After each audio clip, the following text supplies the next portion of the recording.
chasser les points de friction dans votre tunnel de vente. Alors, ça va être une vidéo très courte. Un point de friction, c'est quoi? C'est vous avez une offre, vous avez un parcours client, le visiteur arrive sur votre site, il va suivre tout un process pour commander votre produit. Les points de friction, ça va être toutes les petites étapes où il va se poser des questions en se disant: est-ce que j'achète? Est-ce que j'ai les moyens? Est-ce que j'ai le temps? Est-ce que ça va me servir? Etc. etc. La première chose quand on crée un produit, c'est de résoudre le problème d'une personne. Si votre produit ne résout que votre problème, vous allez le vendre à personne d'autre, ça c'est clair et net. Et une fois que vous avez trouvé ça, si vous avez vraiment le bon produit, que vous avez mis en place tout votre process, la première chose à faire, c'est vraiment de faire une offre irrésistible.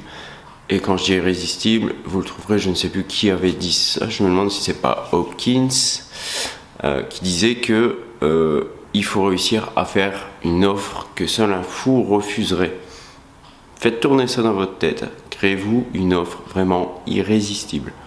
Je le répète, irrésistible. Il ne faut pas que une personne puisse arriver sur votre site et se dise: non, en fait, je prends pas. Le but du jeu, c'est que la personne se dise: ah ouais, c'est génial, faut que je trouve les moyens d'acheter, ou etc., etc. Et pour trouver ces points de friction, il y a une astuce toute bête. Je sais pas, on va dire que votre produit c'est un e-book, une formation, un coaching, peu importe, avec un certain prix, qui peut aller de 40 à 10 000 balles ou à 100 000 balles, peu importe aussi. Suivez votre parcours client en vous disant que vous avez que 10 € sur votre compte en banque et dans les poches. En ayant ça en tête, vous allez avancer au fur et à mesure sur votre parcours et vous allez vous dire: eh ben là non, je bloque. Parce que je ne peux pas acheter le produit, je ne peux pas voir le produit, je ne peux pas le tester, etc., etc. Et au fur et à mesure, vous allez trouver plein de petites choses comme ça qui permettent d'effacer ces points de friction là.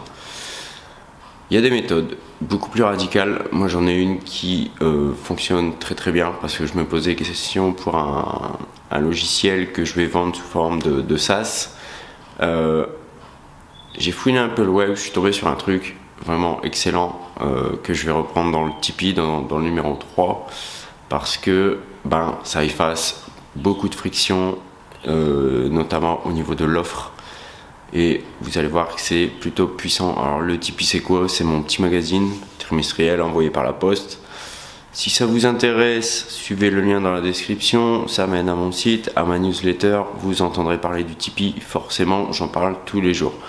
Donc pas de problème pour ça, et au moins vous recevrez mes emails quotidiens avec des astuces sur un petit peu tout. Suivez le lien, inscrivez-vous, mais surtout pour l'instant, concentrez-vous sur votre offre et chassez ces points de friction.